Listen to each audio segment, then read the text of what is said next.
Perhaps we cannot hear, and when we listen we hear only that which confirms what we want to believe. Our minds somehow work like this. Now I perceived something inside the deep last night. Permissive sexuality cements a closed-off path. And by permissive I mean the permissive path of society.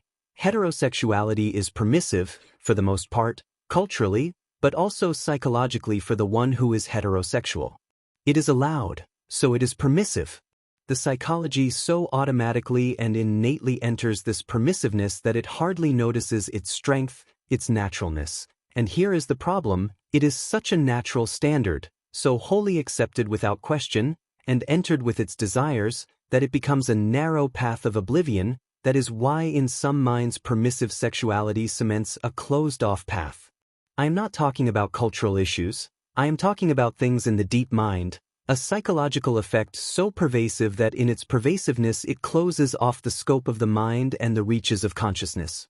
We recall that the mind of the brain, disconnected from the life of God, suffers from anosognosia, a neurological term which we borrow, and from our spiritual angle mean that the mind does not know what it does not know, and will fight the unknown by ignoring it by the power of obliviousness.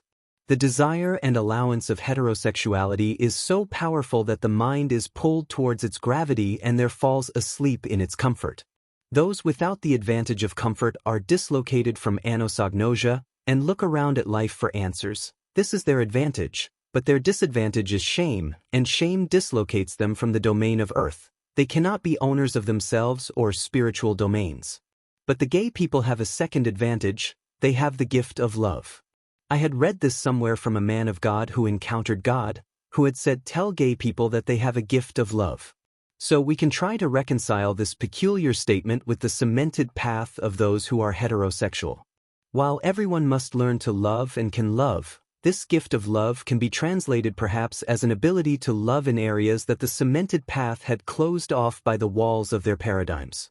The ability to love God with a wide scope. The willingness to have a heart to the eternal groom, who is a lover and a brother.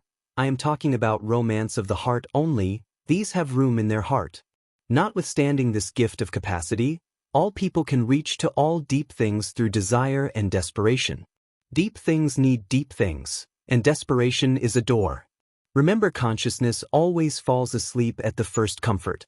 In the meantime, all humans are broken, and both groups are sojourners on strange paths, and we must love both groups and protect each other because we have an adversary, and this adversary wants to destroy heterosexuality, because the templates of male and female are a protocol of order in the spiritual domain. They are like the two bars, the vertical and horizontal lines that make up the Hebrew letter Daleth, which is like a door, and when the bars break, order breaks and the adversary enters through the broken bars into society.